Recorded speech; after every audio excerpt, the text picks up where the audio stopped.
What's up everyone, and welcome to another episode where we'll take a look at how cybercriminals are planting incriminating evidence on victims' devices to either set them up for some crime they did not commit, like let's say child pornography as an example, or perhaps this method could soon be used to throw off the authorities and frame some of these poor victims for the illegal and malicious acts actually done by the hacker. I made some modifications to my episodes. In case you already know the story, I have broken the episode into two parts, so you can now skip right to my insights at the end of the episode in the timeline. For the rest of you, let's go through the story and see what we can learn to protect ourselves and others. Oh, drat these computers. They're so naughty and so complex. I could pinch them. Let's start off by taking a look at who the hacker is in this particular story. We're talking about the ModifiedElephant threat actors. They are technically unimpressive, but they've managed to evade detection for a decade, hacking human rights advocate systems with dusty old keyloggers and off-the-shelf rats. Threat actors are hijacking the devices of India's human rights lawyers, activists, and defenders, planting incriminating evidence to set them up for arrest. The actor, again dubbed ModifiedElephant, has been at it for at least 10 years, and it's still active. It's been shafting targets since 2012, if not sooner, going after hundreds of groups and individuals, some repeatedly. Now, this is according to SentinelLabs researchers. The operators aren't what you'd call technical prodigies, but that doesn't matter. Tom Hagel, threat researcher at SentinelOne, said in a Wednesday post that the Advanced Persistent Threat Group, which may be tied to the commercial surveillance industry, has been muddling along just fine using rudimentary hacking tools such as commercially available remote access Trojans. The Dark Comet Rat, for one, has been used in politically motivated attacks for at least as long as ModifiedElephant has been doing its dirty work. In 2012, its author threw in the towel on development and sales after finding out that Dark Comet was used by the Syrian government in attacks against anti-government activists. In fact, ModifiedElephant uses old Visual Basic keyloggers that are not at the least bit technically impressive, Hegel wrote, noting that the overall keylogger structure resembles code that was freely available on Italian hacking forums back in 2012. The loggers don't even work anymore, he said. Given that they're built in such a brittle fashion, ModifiedElephant is also sending a commodity Android Trojan payload delivered as an APK file, along with the NetWire Trojan. The fact that it's delivered at the same time as NetWire means that the same attacker was trying to target victims across the spectrum, getting them both from the endpoint and on mobile. The Trojan enables attackers to intercept and manage SMS and call data, wipe or unlock the device, perform network requests, and perform remote administration, according to SentinelLabs. In other words, it's a basic, ideal, low-cost mobile surveillance toolkit.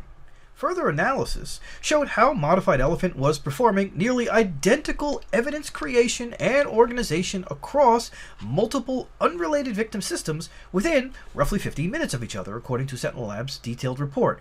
If the notion of a threat actor tampering with evidence sounds familiar, it might be because ModifiedElephant's tactics have precedence, Guerrero Said tweeted. A few months back, SentinelOne reported on Egomaniac, a Turkish nexus, as in its malware contained Turkish language, its lures were written in Turkish, and its victims are Turkish and related to local politics, threat actor that was doing similar things with the Octopus Brain campaign. A threat actor willing to frame and incarcerate vulnerable opponents is a critically underreported dimension of the cyber threat landscape that brings up uncomfortable questions about the integrity of devices introduced as evidence, SentinelOne's Hagel pointed out in Wednesday's post. Analyzing Egomaniac's intrusions revealed the decades worth of malicious activity that SentinelLab now attributes to a previously unknown threat actor, namely ModifiedElephant. In addition, SentinelOne cautions that it only took a look at a small subset of the total list of ModifiedElephant's potential targets, the actor's techniques, and its objectives. More work needs to be done, and many questions remain unanswered, but one thing is clear, researchers said. Critics of authoritarian governments around the world must carefully understand the technical capabilities of those who would seek to silence them. So, what can we learn? If you think back to the beginning of, say, a simple crime like bank robbery, there was a robber, a gun, a bank, and most likely money inside the bank. So, how does it work? Robber walks in, points gun, takes money, walks out. Easy.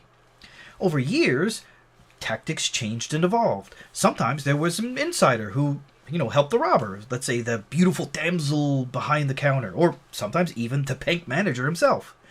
As time went on, bank robbery evolved even further to include robbing a bank over, say, the internet. After all, it's all ones and zeros, or crypto now. Okay, so, what does that have to do with this story? Well, bank robbery is just one type of crime, and look how it evolved. Cybercrime is not one thing. There is not just one end goal. Cybercrime is a vast universe of activities that can include stealing information, stealing money, putting companies out of business, cheating at video games, cyberbullying, and much, much more. Now, we can add falsely getting someone put in prison for a crime they did not commit.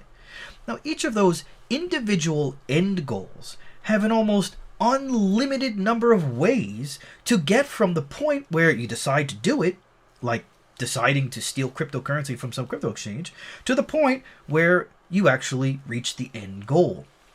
Planting fake evidence, or framing some poor sucker that left their router unpatched, let's say for a hacker to get in and then use that point to continue on their way and hack into the crypto exchange and blah, blah, blah, blah. That's all just one small piece or method that makes thwarting these types of attacks so difficult and time-consuming. This shows just how important it is for everyone to stay up to date on security, even for your home and family.